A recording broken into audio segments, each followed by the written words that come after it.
നാട്ടിക ഗ്രാമപഞ്ചായത്ത് 14-ാം വാർഡിലെ 79-ാം നമ്പർ അംഗനവാടിയിൽ പ്രവേശനോത്സവം നടത്തി.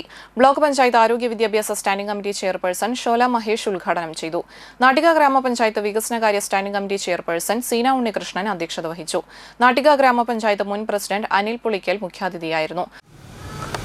ഒരു രാജ്യത്തിന്റെ ഒരു നാടിന്റെ ഭാവി ഭാഗധേയം നിശ്ചയിക്കുന്നത്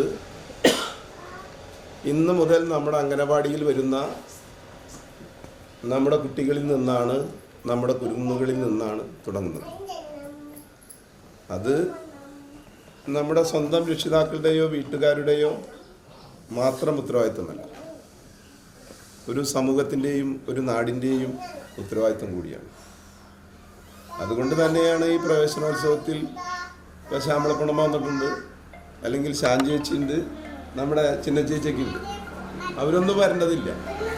അപ്പോൾ ഈ കുഞ്ഞുങ്ങളോടുള്ള താല്പര്യവും ഇഷ്ടവും സ്നേഹവും ഒക്കെയാണ് നമ്മുടെ കുട്ടികളോടും നമ്മുടെ നാടിനോടുള്ളൊക്കെ സ്നേഹവും കമ്മിറ്റ്മെൻറ്റൊക്കെ തന്നെയാണ് അത് തെളിയിക്കുന്നത്. അപ്പോൾ വലിയ പ്രതീക്ഷയോടുകൂടിയാണ് നമ്മൾ ഈ കുട്ടികളെ വരവേൽക്കുന്നത്. ഭാസുരമായൊരു ഭാവി അവർക്കുണ്ടാകട്ടെന്ന് ആശംസിക്കുന്നു. മുൻ ഗ്രാമപഞ്ചായത്ത് മെമ്പർ ലളിത മോഹൻദാസ്, അംഗനവാടി വർക്കർ ഷീബ ടീച്ചർ എന്നിവർ സംസാരിച്ചു. കേക്ക് മുറിച്ചും മധുരം വിതരണം ചെയ്തും കൊണ്ടാണ് പ്രവേശനോത്സവം കൊണ്ടാടിയത്.